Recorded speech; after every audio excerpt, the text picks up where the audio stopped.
Okay, and we're back in the room.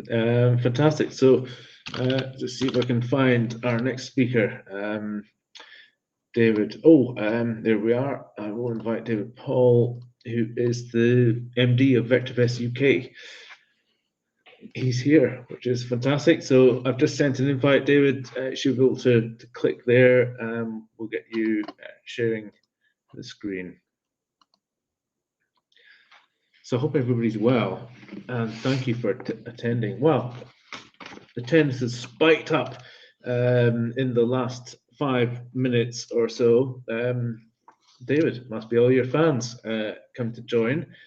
So thank you and welcome. This is Round the Clock Trader. This is day one of a 2-day summit webinar. My name's Simon Campbell, and I'm hosting 17 expert traders over the 2 days to help you to invest and trade a little bit better, maybe hopefully make a little bit more money, and understand how not to lose money, more importantly. David, we can see you. Good afternoon. Can you hear me, Simon? That's the main thing. I can hear you and I can see you, which is great. Now, the next thing we need to do is for you to hover your I got it. I've got it, sir. I've got it. So I just hit the share screen now. Hit the share screen symbol, and like magic, we will see your screen, which will be great. You're looking awful well. I know you've been globetrotting across to the States recently. Yes, I have. Everything seems to have frozen up here. Oh, that's not good. It might take a second or two.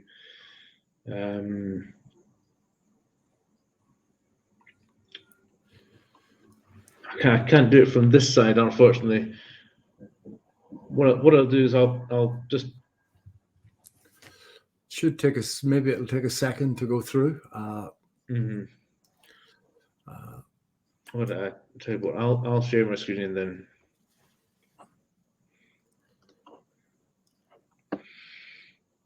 So video.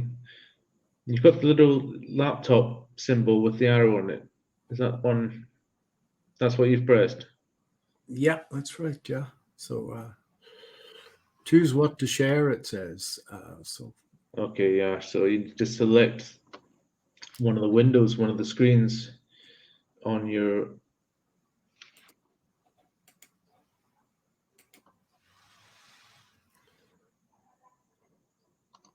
That's the one. Can you see the blue background there, Simon? That's it. Great. So if you just put that slide into presentation mode. Yeah. And then we'll see the whole. Fantastic. Great. Okay, so we can hear you, and can everybody else see that blue slide okay? The kid can hear us both as well, which is great. So yeah, great audience.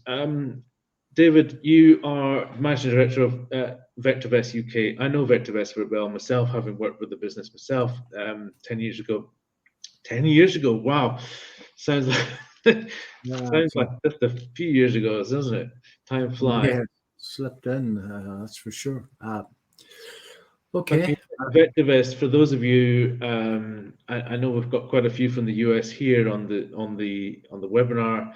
But for those of you, perhaps in Europe and UK, if you haven't come across VectorVest, it's been around for decades. It's a very popular system for researching, analyzing the stock market and stocks.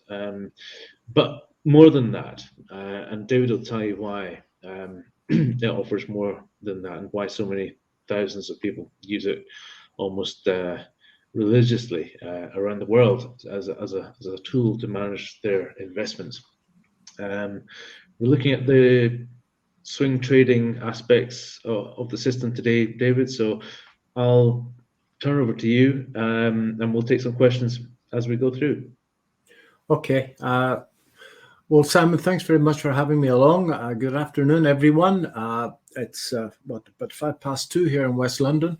And I've done, over the years, quite a few of these for Simon. And I've always, in those, focused on a longer term position trading methodology using VectorVest. So I thought this afternoon I would do something slightly different in how to actually use VectorVest to put together a simple and high probability swing trading methodology.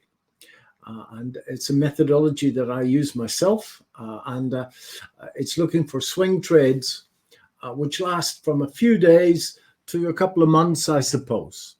And it's a style of investing that can be used by simply buying stocks and letting them rise, or you could certainly, as I do, spread bet those stocks. And in the US, I spread bet the stocks. I personally haven't got a US-based account, but I spread bet companies within the mostly SP 500 companies on the long and sometimes on the short side as well.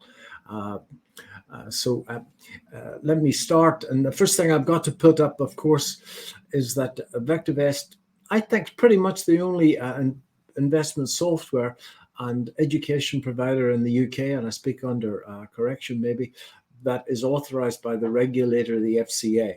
And although I'm qualified to give financial advice, I can't do so because I haven't sat down with you and done that long and a detailed fact find that your financial advisor will have done. I'm allowed to talk about stocks that I hold myself, but I have to make it very clear that although those stocks are suitable for me, they may not be suitable for you. So that said, we can move on. Now, my little webcam is on here. I actually can't see my own photograph or own image because I've maximized the screen, but you should be able to see me there. Unfortunately, the wrong side is 65.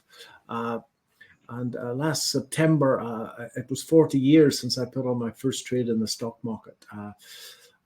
Along the way, I've managed money professionally, and I had my own fund that was running while I was in South Africa. So I think the previous speaker, or one of the chaps who wrote a question, talked about the time value of money.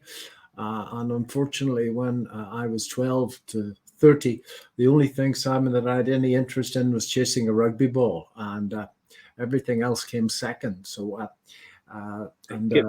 kept you fit though. That's something money can't buy. I was as fit as Boris Johnson once said, the butcher's dog in those days. I had to be because I was smaller than everybody else. But I went to South Africa to play professional rugby, and I made my first trades in the stock market in Johannesburg, and then flitted between Johannesburg and Cape Town. I've been back in the UK full time now, I suppose, for the last 6 or 7 years. For 3 or 4 years after taking over VectorVest UK from Simon, I commuted back and forward from Johannesburg and Cape Town. So I'm back pretty much where I started. Well, I started in North London. I'm now in West London. So what we're going to try and talk about today, the VectorVest system of analyzing stocks. And in the next few minutes, I use the word shares and stocks interchangeably. We're going to talk about something that's quite controversial. It's market timing. We believe that there's a great time to be in the stock market and a bloody awful time to be in the stock market. And at VectorVest, we do our best to try and analytically tell you when it's safe to be in the market and when it's not safe to be in the market. And then I'm going to try and do my best to try and get across some swing trading strategies in the few minutes that I've got. Now, I could easily spin out what I'm talking about today for 3 days, and I have done that on many occasions for most of the largest banks in the world. And those of you that don't know that I could spin this out for 3 days don't know me that well. Normally, people have to stop me. My dear friend Tom Hogarth, who may be speaking at your thing, Simon, I haven't looked, but he used to get so upset with me because I would rattle on and run into his time. So let's look at the VectorVest system for analyzing stocks. Well, I think as Alpesh mentioned earlier, the reason, folks, that stocks go up in price is that simply a lot of people believe that they're going to make more money next year than they did this year. It's as simple as that. Now, we can put moving averages to measure that. We can put on MACDs. We can put all sorts of indicators, but earnings are important. Dr. Bart DeLito, who's the founder of VectorVest, has put together a valuation algorithm that looks and puts a value to every share on the London stock market, the American stock market, Canadian, Australian, Europe, and us. And that's the VectorVest world, some 20,000 odd stocks. So value is a function of earnings, profits, inflation in the general economy, and interest rates in the general economy. And if you're of an analytical bent, you can go to his little book, which comes with VectorVest, chapter 3, and he goes through how he actually values a stock. And the objective, folks, is to tell us three things. What's the stock worth? That's the first thing. Secondly, how safe is the earning stream? And then some idea about what's happening to the share price. Is it rising? Is it slugging its way sideways, and they go sideways a lot? Or is it falling? Buy, hold, sell. Now, the first two, folks, are fundamental measures of the company. And this is a technical measure of the direction and the momentum of the share price.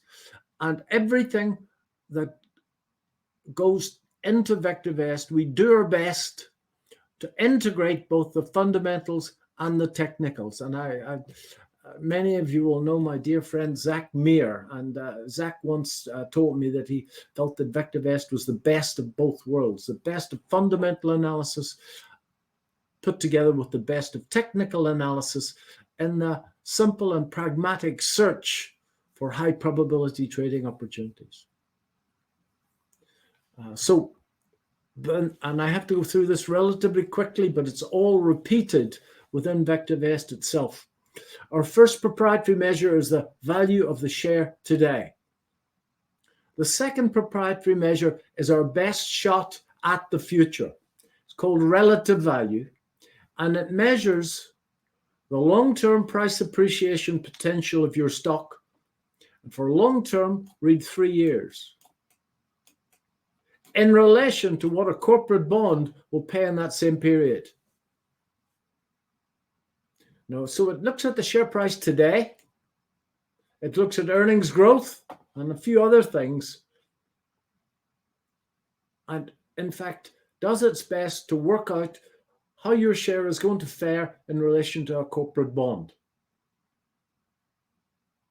Now, relative value on a scale between 0 and 2, if it's less than 1, folks, that's not good, because your stock has a high probability of underperforming what a bond will pay, and that's just dumb.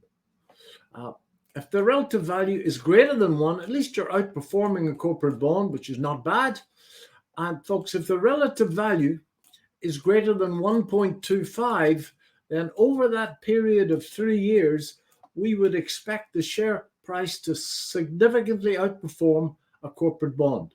Now, on VectorVest UK, we have got companies with relative values of 1.6. And as far as I'm concerned, the higher, the better. Just remember that although you may be looking at moving averages and stochastics and God knows what, the city will be making 90% of its decisions based on fundamentals. And that comes down, folks, to the price now and earnings growth. Moving averages, as I say, and technical measures can measure that, but the real root cause for it moving up is simply these fundamentals. The second number is relative safety, which measures the consistency and the predictability of the financial performance. Now, relative value, the previous one, looks back. Sorry, I've got that wrong. Relative value looks forward. Relative safety looks back. So it looks at the balance sheet, the income statement, the cash flow statement, looks at margins, it looks at all those ghastly financial ratios. I'm a mechanical engineer to start with. And it makes a judgment as to whether they're getting better or whether they're getting worse. Now, on a scale between 0 and 2, like everything else, RS less than 1 is not good.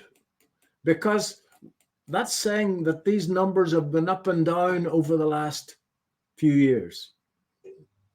Now, RS greater than 1, it's not bad. And if you've got an RS number of greater than 1.3 on a scale between 0 and 2, that's the company that's making money, and all those financial ratios are getting better. Now, where do you want to be in this? If you're a long-term investor, you want to go on lots of golf trips, you want to go on lots of fishing trips, and you watch the market occasionally, then I think that you want to, in fact, push the relative safety up as high as possible. If you're a swing trader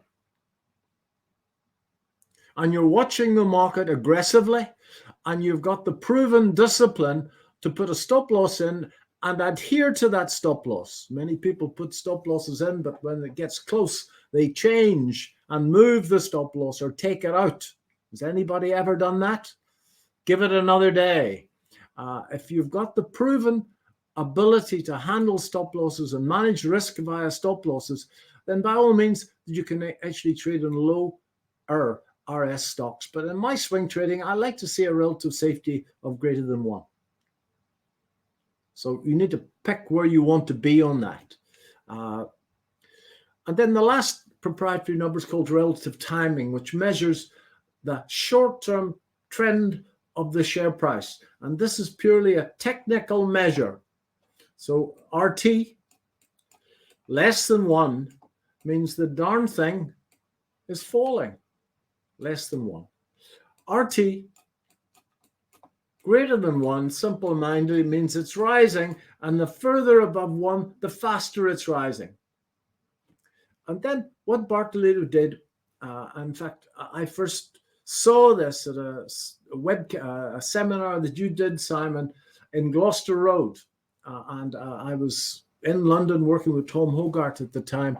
And on a very wet Saturday afternoon, I went down and listened to Simon and while he was running VectorVest. And for the first time in my life, I saw one number which put together fundamental measures of the company with the technical measure of the company. And I'd never seen that before. If you go to an investment meeting, folks, you'll see the fundamental analyst on one side and the technical analyst on the other side. The fundamental analyst thinks that the technical analyst is reading the tea leaves, and the technical analyst thinks that the fundamental analyst is reacting to numbers that are probably 6 months out of date. So there's no love lost there. They don't speak to each other until the second drink, and then they throw abuse at each other for the rest of the evening. So here was VectorVest. We pragmatically want to try and find high probability, high risk to reward opportunities. And we put both together.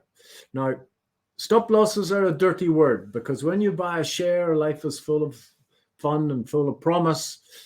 You don't want to think about it going wrong. But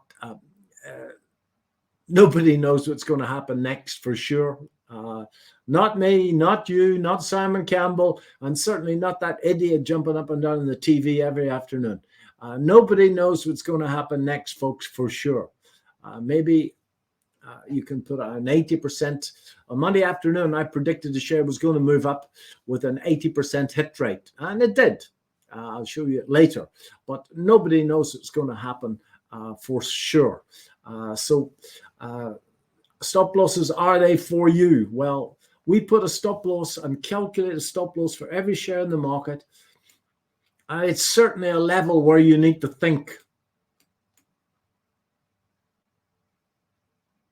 And stop losses can be awkward. Sometimes they get you out at exactly where you should be buying in.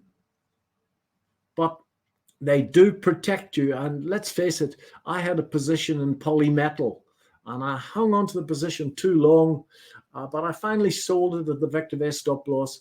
And then a month or two later, old Vlad goes to war, and the thing falls from £11 to 90 pence or something. If I had taken that knock, I would have been upset. Similarly, Persimmons, I had a position in Persimmons, and it keeled over.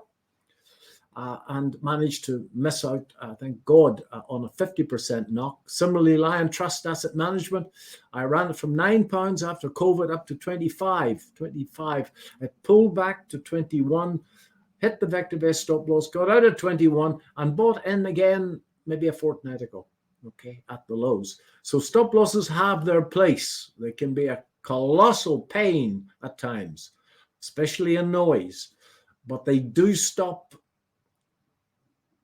massive hemorrhaging. And if you have if you're stuck in a stock like Polymetal,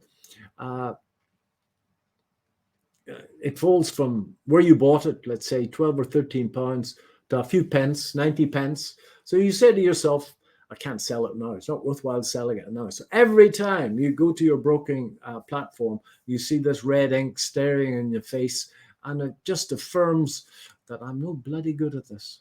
So there are two consequences. The first consequence is, one, losing money. And the second consequence, of course, is it can kick your trading self-esteem into touch, a rugby expression, for many years, especially if you have 2 or 3 of them at once. So we calculate stop loss every single day, and we put a buy, sell, or hold to every share on the market every single day. These buy, sell, and holds are very suitable for position trading, longer-term position trading. Sometimes on my swing trading, I will trade in and out of those, and I'll show you that in a second. These are largely trend-following signals. The only requirement for a buy is that the VST must be greater than 1. So I've looked at 3 stocks, and I have to tell you that I have a position in these stocks. And if the FCA are listening, I have to say that, and they frequently listen to me, that although they're suitable for me, they may not be suitable for you. For Imprint, I've held for quite a long time, and it's going well. It's trading at 46. We believe it's worth 43. So it's pushed above its short-term valuation. That's the valuation now. This writing this mouse is more difficult than it looks. This was after the close. I suppose that was last Friday, was it? No, that's Monday's close. Okay. And it was up 10 pence, down a bit yesterday, but up on Monday. The RV is a whopping 1.67. And that means that we believe that over a window of 3 years into the future, this is going to outperform a AAA rated corporate bond by 67%. Now, above 1.3 is excellent. And when you get to 1.67, that is what I refer to as bloody marvelous. That's a great number. Now, the relative safety, which is the safety and the predictability of the earnings stream, at 1.3, that's just really excellent. RT at 1.44 means it's rising. And when we put those together, when I did this, this was the highest in the pack, 1.51. As a default, that little arrow, I'll show you the spreadsheet in a second, but that little arrow shows us that all of these parameters are in fact sorted by the master indicator VST. It's on a buy. There's the stop loss. Now, I didn't get a chance to talk about this, but CI measures the long-term trend of the stock. So RT, that's the short-term trend. CI is the long-term trend. And folks, if you glance across that line, you've analyzed that stock both technically and fundamentally in a few seconds. It's pretty much fully valued at this level for now, but over the next 3 years, there's one hell of a lot still left in the tank. The company has a solid to really good track record of making money. The short-term trend of the share price is up. It's on a buy recommendation. There's the stop loss. The long-term trend of the share is up. And it's going to grow earnings, GRT, percentage annualized earnings growth, at 41%. Now, if I went to the right-hand side here, and I haven't snipped that, there is a dividend policy, dividends, dividend growth, dividend safety, and then sales. Sales growth, very, very important. And Bart Toledo, who's a better fundamental analyst than I am, believes that sales growth is a leading indicator of earnings growth, and he's probably right. I have a position in Glencore. Now, Glencore is undervalued. It's got an RV of 1.55, which is really great, but the RS is 1.06. Just got its head above water in terms of my criteria for relative safety. Why is such a huge index company got a low relative safety? Well, folks, it's prone to the ups and downs of the commodity cycle, and that causes periods of huge profits and periods of virtually no profits. So 1.06 is a fair number, and clearly those hands-off people probably don't want to be involved in commodities. I'm normally overweight in commodities myself. People always say that when they look at my portfolios. I suppose it comes from living in South Africa for such a long time, where the market is commodity orientated. RT is 1.23 and the CI is 1.27, should grow earnings at 34% next year. So a clean bit of health, except that in the past there's been ups and downs in the financial performance, and it needs to be watched. You can make a great deal of money, but the damn thing can go the other way quite quickly. And Jet2 is a recent addition. Now, L means it's on the London stock market. X means that there's options written against it. It's optionable, although options on the London market, folks, are just virtually illiquid, especially at the retail level. They are very liquid at the institutional level because they write them between the banks, but at the retail level, virtually illiquid. Lots of people try options on the UK market. It wasn't always the case, but over the last few years, the options market has dried up completely. And remember, to make money in options, you've got to think quite differently, folks. Alpesh mentioned that. If you're a stock trader, you're worried about where the stock's going to go to. If you're writing options for income, you're stressing about where it won't go to. So completely different mindset. Jet2, and clearly all of the airline companies have done well in the last few weeks off a bottom. British Airways, IAG, a really good example, and I managed to get that one as well in our Q&A sessions on a Monday. It's undervalued, 1.56, but the relative safety, I think, doing well to be at 1.07 after the torrid time that airlines have had. And as you can see, the long-term trend on Jet2 is still down. Should grow earnings at 38%. So reasonable numbers. We have a look at the chart. That's for imprint. And this blue is earnings per share. It's one of the most important metrics on VectorVest. And I've been at this now with VectorVest now for 12 years. And I've found that if earnings per share is growing, that the share does what it's bloody well supposed to do. They break out and they keep going. Not always, but with a high probability. So every chart that I've got, I look at growing earnings per share. 90% of the decisions in the city will simply be made because they think the share is going to make more money next year than it did this year. I'll look at volume in a second. Now, it broke up on rising volume. That's always good. We'll get there in a moment. If you've read any, I'm a fan of a gentleman called Richard Wyckoff, who wrote a great deal of stock market work 100 years ago. And Wyckoff would have called this stage 1 accumulation. And this is called stage 2. In other words, it's a sideways move after the trend has started. So I like to observe moves like this and then let them go sideways. And then when they break again, I make some money. So I'm in that share from just before that breakout, somewhere there. And I have 750 people on Monday afternoons who will tell you that I've been talking about that now since last November. It's not up a lot. It's up from 35 to 45. In terms of 2020 and 21 type profits, it's nothing. But my word, in 2022, that's a good percentage profit. Like the little gap out of that obvious trend, I was in before the gap, but the gap out of the trend line is always a really cool signal. In fact, I call that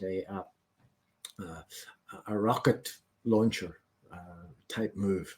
Gap out of an obvious trend line in a share that is growing earnings strongly. And as you can see how it moved up and rising volume, always a good sign. So that's going. I've still got that. I added to that position in here somewhere. So I doubled the size of that position. That's Glencore. And Glencore, again, the green line is our valuation. There's earnings per share. And it's trending up really nicely. The long-term trend is good. And then it goes into this little triangle, and it broke out of the triangle. Dr. Lido's buy signal came in here, but I bought it just there. And folks, it's never easy. A lot of people say it is easy, but it went back to test. They normally go back to test, and now it's pushing up. And I think it'll get towards that £7 target relatively soon. Very bullish on commodities. I don't know what's going to happen next. But I think the probabilities favor around commodities across the board. So that's Glencore. And that's Jet 2. And, it's pretty much the same thing. It ran off the bottom. I don't think anybody could have predicted that unless they got lucky. It charts a little pattern called a cup and handle. I didn't get that one. But then it goes sideways in this flag. And it broke up there, and now it's moving up. But the big thing, folks, is that this earnings per share is rising.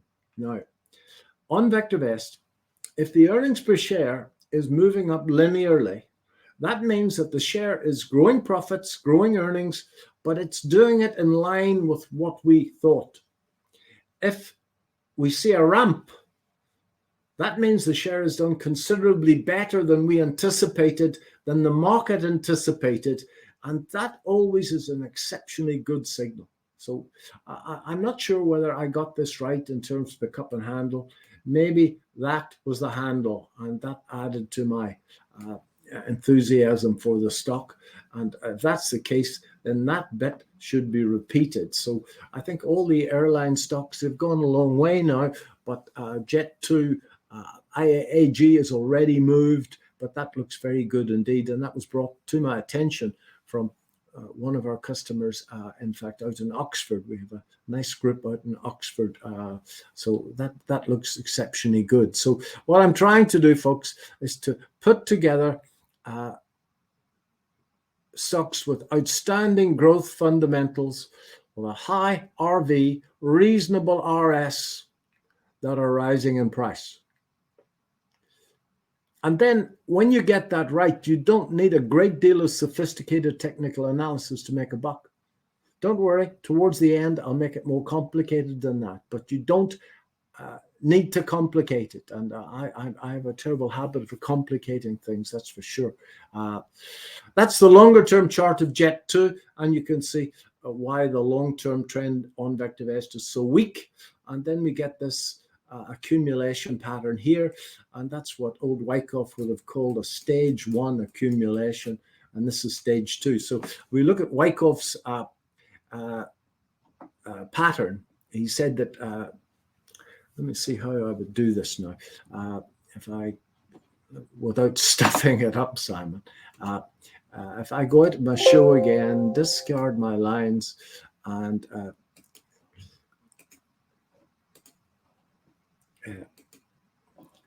Wyckoff said that that's stage 1. And then all of a sudden it moves, and then you get something like this halfway up, and then it goes up again, that's 2. And then you get what he called distribution, which is 3, and then the sell-off, which is 4. And he says that every stock goes through those 4 features. That's a gross simplification of Wyckoff's work. to work out which is accumulation and which is distribution, the only way to do that is with volume. And I'll try and show that in a few minutes. But the easiest trade is let it break on good volume, and then you buy into a stage 2. And there can be a couple of these on the way up, not just one of them. So that's the easiest trade in the book. And invariably, this stage 2 is, a nice little triangle like this, or it's a bull flag like this, or it's a falling wedge like this, and that's Technical Analysis 101. At all of this time, if you were to plot earnings per share should be rising. That earnings per share is the engine that's driving the share price. If the earnings per share starts to fall, I assure you, sooner or later, you're actually going to get a pullback in the share price. So very simple. As I say, I wish I had 3 or 4 days to do the same thing, to get this across. So how to determine market direction? I believe that 70% of the exercise is working out whether the market, the overall market, is rising or falling. Everything follows from that. So the first step is to find shares with outstanding fundamentals that are rising in price. And the third box to tick is what's the general market doing? And our mantra at VectorVest is buying rising stocks and rising markets. And of course, when the general market is falling, we could be short selling as well. Short selling, unfortunately, you're going to have to open up a CFD account or a spread betting account, because unless you've got 50 million pounds in your account, your broker's not going to hunt around for script because it's not worth it. He'll tell you to open up a CFD account or a spread betting account.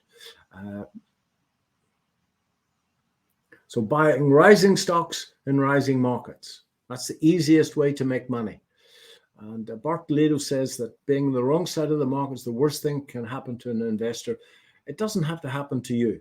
So everywhere we go, we're taught to ignore market direction, time in the market.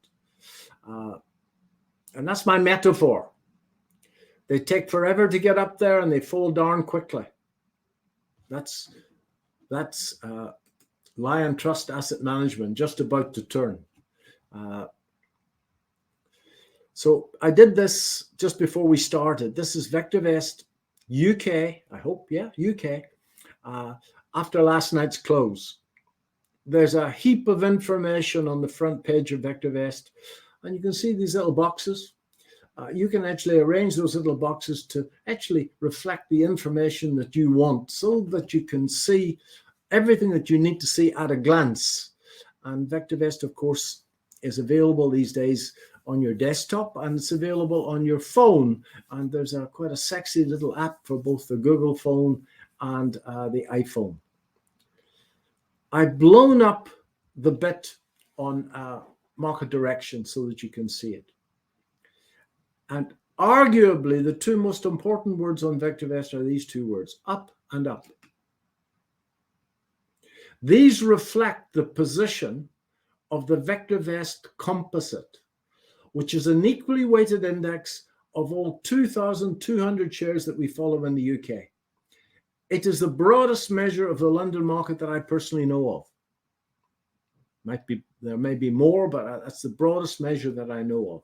What do these two words mean? Well, the first word refers to the short-term trend of the entire London market, and the second word refers to the long-term trend of the entire London market. Now, I know it's hard to believe at a trading talk like this, but there are people out there that just can't understand charts. So by looking at that on their phone in the morning, they can tell that short-term trend of the market is up, underlying trend is up, and most importantly for hands-off investors, that we've got a confirmed up in place, which is the longest term measure of the trend on VectorVest. The confirmed up is no more than the underlying trend confirmed by 2 weeks price action. That underlying trend, the confirmed up signal, has been in place since the 5th of November. And these confirmed signals, in the main, tend to last for many months and years. The traffic light measures the direction and the momentum of the short-term trend. And it's in the green, but not that far into the green. So it's mildly bullish. VectorVest says, advocates buying safe undervalued stocks that are rising in price today. So we had 3 days where the short-term trend was down and the advice was to sit in your hands. So today we're back onto buy mode. And if I look, and on VectorVest, folks, we've got 6 market timing systems. We've got systems for people who won't be in the market for a couple of days. And that I use. I don't spread bet the FTSE 100 anymore. I found it too difficult. I spread bet the SPX, the SP 500, every afternoon for beer money. And I don't drink anymore, but coffee money, let's say. And I use the VectorVest shortest term market timing system on the American market for that. Now, this is a medium-term market timing system, and I'll spare the acronym. It's known in VectorVest as the DEW. And it's the methodology that I use to tell me when it's safe to be in the market for swing trades. And that's a signal we got in the middle of the year. I missed that one because I was unfortunately an inmate at St. George's Hospital in Tooting at the time. Not many people go to Tooting for their summer holidays, Simon. I see Alpesh is going to Marbella, but you should see Tooting in the summer. Okay. Tooting, Marbella. There's no comparison. I bet you don't.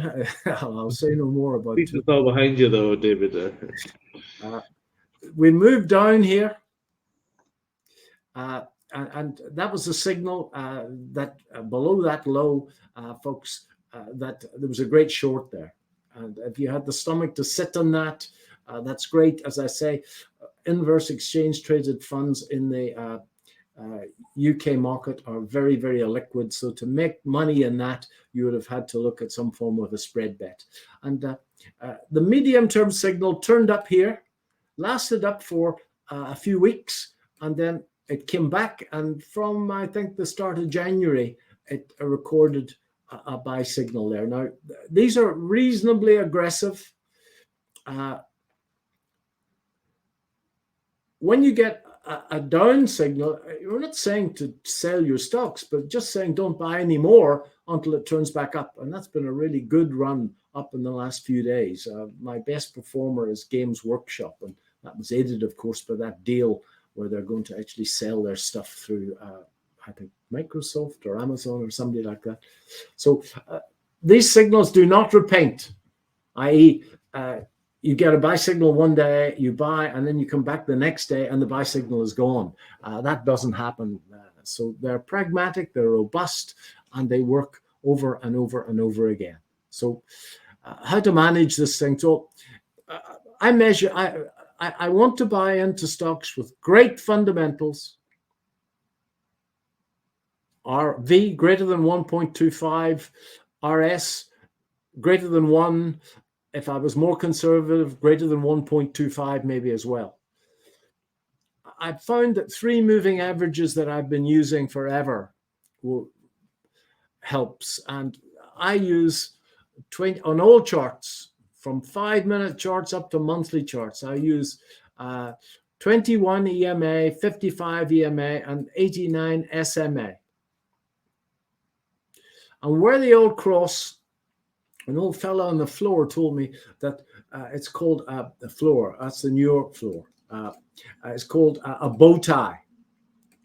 And I'll show you examples of a bow tie now. These are old slides. This is Marathon Oil in the States. See where they all come together. Gives a very, very good signal that the market is moving. And I think, as Alpesh said, energy had all the dirty stuff had a really good year last year.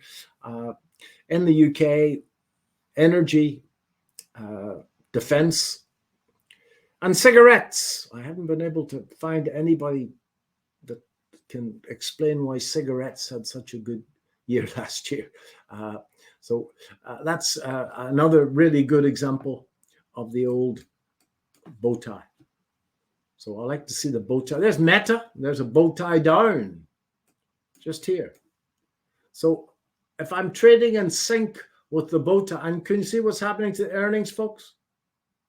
Somebody got a sniff of that here. That's strange, eh? Somebody got a sniff of that, 6 months before it actually was reported. So you get very lucky when your long trades have the overall market behind them, great growth fundamentals, and in sync with my bow tie. And that's Jet 2. And that was the basis of my entry point in Jet 2, plus the flag that I saw here. You see the flag? There's the bow tie, just here. Now, and it pulled back. Now, there was certainly a trade here, that's for sure. And it moved into that area. You could have traded that. I didn't. But it then pulls back, and markets love to go into this zone between the 21 and the 55 on all time frames. Okay, on all time frames. And I traded the Forex market for years. I was a market maker in the Forex market. I ran a floor for a major bank in the Forex market. I know exactly how it operates and how it thinks. It's a very cynical market, I assure you. There's nothing more cynical than a Forex trader. There was now the DEW saying yes. Everything was coming together. One, great growth fundamentals. And I put up the chart of J2 a few charts ago. Earnings per share is rising significantly. So great fundamentals. Two, I've got the trend was measured by my bow tie. And three, I've got the market signal. So my question to you is, can you do that? Have you got the testicular fortitude to do that? Not difficult.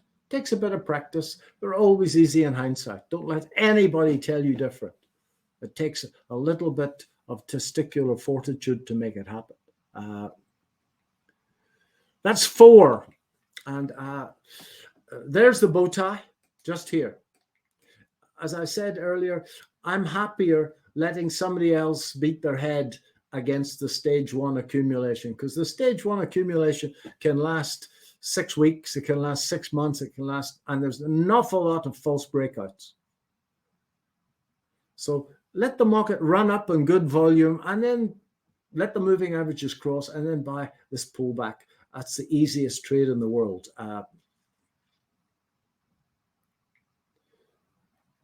There was the DEW signal up just there. And this signal, by the way, all you got to do is to click on this little button, and it will populate each share, overlay the general market. When the general market's at your back, you get very lucky. I bought into it prior to the breakout because the DEW fired just there. And then it broke out. Really good feeling when you're in prior to the breakout. And then I added just here. So I added just there. And if that got up, I said to the UK people on Monday afternoon, if that gets up to about £50, I shall take some good profits there. Okay, not 2020 type profits, but good profits. So volume is really, really useful, folks. I can talk for a day about volume. Volume is the only way to tell whether there's a pullback or a trend change. This is the most important chart in technical analysis. If you see the price rising on rising volume and then pulling back on falling volume, that's the primary definition of a bull market. Now, prices rise, folks, when in fact volume disappears. Now, if you were to look at this one, let's say there's one bar there. If you were to look at the one bar and you were to blow that one bar up into 15-minute bars, you would see that within the 15-minute bar, at one of the 15-minute bars during the course of the day, volume is virtually zero. Think of it this way. If a bottle of sparkling water costs £1 in Notting Hill Gate, would you pay £2 for it? Of course not. But if the supply at £1 disappeared and you were thirsty, you might pay £1.10 for it. So the only reason that prices go up in anything is that the supply at the lower price goes away. So it's not high volume that forecasts the price running. It's the lack of volume that causes price to run. During COVID, the supply of toilet rolls disappeared. Can you remember those days? 3 years ago, pretty much to the day. They were queuing up in Notting Hill here to get their supplies rationed at 2 rolls a time. People would have paid anything for them. Then all of a sudden the price moves again. As the price moves, volume rises. So if you're in an accumulation period, let's say the market's going sideways like this, the only way to work out whether it's accumulation or distribution is that in accumulation, in the upswing, volume should be rising. And in the downswing, volume should be falling. In distribution, it's the other way around. When the price is falling, the volume should be rising. That's the only way to tell the difference between accumulation and distribution technically. So, and sometimes it's really difficult to see, especially in index stocks, because people are buying and selling stocks for lots of reasons that have got absolutely nothing to do with the stock itself. So you get an awful lot of noise there. So that's a quick lesson on price and volume. This is a sitter of a trade. This is a US stock. Again, it was a spread bet. And it came out. I did a seminar for VectorVest in the US in Tampa a couple of weeks ago. And I noted this and got into the stock somewhere about here. The share went sideways, and the first thing that I noticed was this bar. You see, although it's red, it was a hammer candle. So it opened, went down, and closed on big volume. And that's rising on good volume. But then it went sideways, and the volume went next to nothing. And there's the moving averages. There's the earnings per share. And then that was the general market turning up just there. That was a particularly good trade up, and that was from yesterday, so it's still going strong. You see how it was rising, volume rose as well, always a very good sign. So you can put this together. I don't think you need to be John Wayne out there with the pistols flying. If you can find stocks with great fundamentals that are rising in price, don't try and pick bottoms yet. Sooner or later you'll get to that, but picking bottoms is difficult because it can hang around that bottom, that stage 1 accumulation for 6 weeks or 9 weeks, and then start to move randomly because Citibank have bought a few, and everybody said, well, Citi must know something. So that accumulation can, in fact, last for a very long time. Let it break on rising volume, and by the first pullback into the moving averages on falling volume, and if you do that and you follow what I'm talking about here, you should be able to hit this 80% of the time. You see how this started to move up here on rising volume. This happened here on rising volume. The volume's going to take a little bit of an eye. There's no doubt about that. And it's not something that you can computer. I haven't seen anybody that can do what I can do with my eye on a computer program, but maybe I'm being a fossil, I don't know. Now, this is the U group. And there's the moving averages. There is the bow tie. There's earnings per share rising through the roof. we go to volume. On Monday afternoon, somebody asked me, a lady called Lillian, will it go up? And oh God, I have to be so careful because the old FCA listened to me. If I told her it was definitely going up, they would spontaneously combust, a big puff of smoke. So you can see that this market went up. Look at like it's rising here on rising volume. Moving averages, look at this saying that it did materially better than market anticipated. And then it's now going sideways on falling volume. And I've got 750 witnesses that will tell you that was called on Monday afternoon. It went up 20% yesterday. You can only do that with volume, okay? Only do it with volume, nothing else. So price and volume are interchangeable, and you should be able to tell who's running the show with a price and volume chart on its own. Now, I've got 4 minutes left. My favorite setup, and I suppose you could call that a flag, but it's called a Wyckoff spring. And it's simple, a double test. So in other words, market goes up, comes back, and does that. In other words, it comes down and makes a double bottom. But in doing that, it goes down and takes out that low and then reverses. And that's what Mr. Wyckoff called a spring. And the other side of that is, in fact, a nut thrust. It's, as they say in Ireland, it's the same, only different. All it is a double bottom or a second test. And it's always best if it actually comes back and kisses a shoulder. So you've got a shoulder there, comes back once, comes back. Now, most of my trades are up thrusts. And by the way, those of you that are listening in the Forex market, it's pretty much the only thing that works well on the Forex market. Everything else gets nailed. So most of my trades use the Wyckoff spring. Most are in sync with the bow tie. Sometimes I'll take an early trade before the bow tie has appeared, but I wish I didn't. In the stock market, which is absent in the Forex market, all of the shares that I look at, I've got that rising EPS. That's what's driving the share price. That's what's in fact motivating those city traders. And at least the shortest term measure of the overall market is up. But I would prefer that the medium-term market of the overall medium-term marker of the overall market, the DEW, is up. And the nice thing about the spring is that we get really fast momentum moves. And then my 3 rules.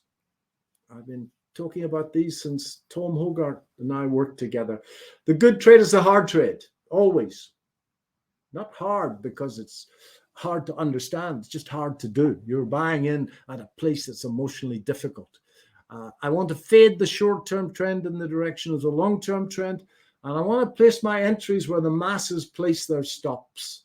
If you've been getting stopped out quite a lot, then if you think on what I've just said, it might help. That's AMD. That was my best trade in 2021. NVIDIA was the same. There's the shoulder. Came back and tested one. Tested twice. That's a spring. That's exactly what happened. Earnings per share, look at it. Flying. There's the boat. There was the bow tie from here. Moving averages are good. And away it went. That was a beauty. My word, it was a good year. Now, I called this one at the Tampa 2-day live stream. And there is, I think, at the moment, about 5,000 to 6,000 people who witnessed that in real time. The videos are on VectorVest US YouTube channel. That's the shoulder. There's I just put 2 moving averages on here, but the 89 is down there somewhere. It comes back, tests once, goes up, goes down, runs those stops, and then springs. And those of you that know the fib work, I haven't put it on here. That's an exact Fibonacci extension of the pullback. Earnings per share is rising, and that's a high probability swing trade. So on VectorVest, we can find these relatively easily, and I haven't got any more time, but they're all lined up in the stock viewer for you every single day. So if you go to VectorVest US, go to the viewers tab, that's the UK, go to the stock viewer.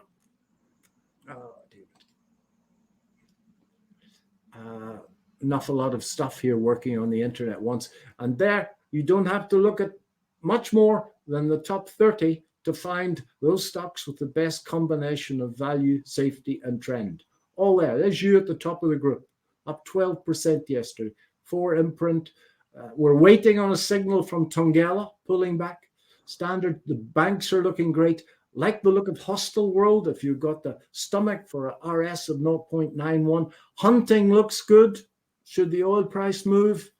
You don't have... South 32 looks absolutely wonderful for a swing trade. So you don't have to look much further, but we have got uni searches that will allow you to find stocks that suit your temperament. Aggressive stocks, conservative stocks, prudent stocks. If you want to short the market, the worst stocks, retirement type stocks, all in pre-written uni searches.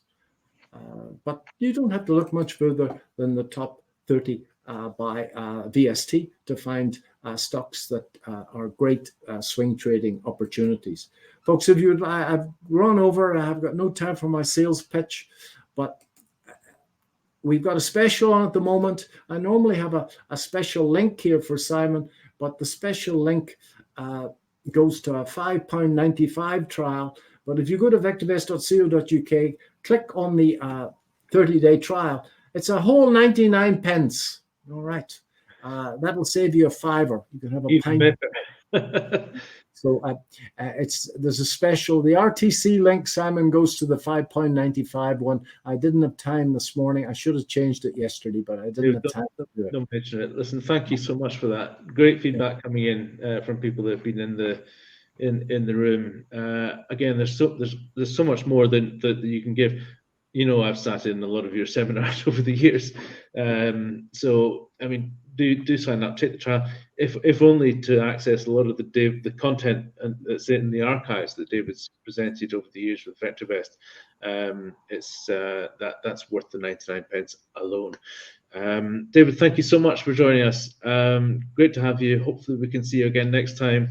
I know we're getting together in London, definitely at the next IX show on the 28th of April, which is terrific. Yeah, looking forward to it, Simon. Sorry I overran a little bit. You should have pulled me up. My apologies to the next speaker. Absolutely. I'm sure Michael will be absolutely fine. He's here and enjoying the presentation. So we'll say thanks very much again. And I'm going to close this session down and reopen our next one. I know a lot of people are waiting to see Michael from Nordic Funder, and he's in the room now. So David Paul from VectorVest, thank you so much. Bye-bye, everyone.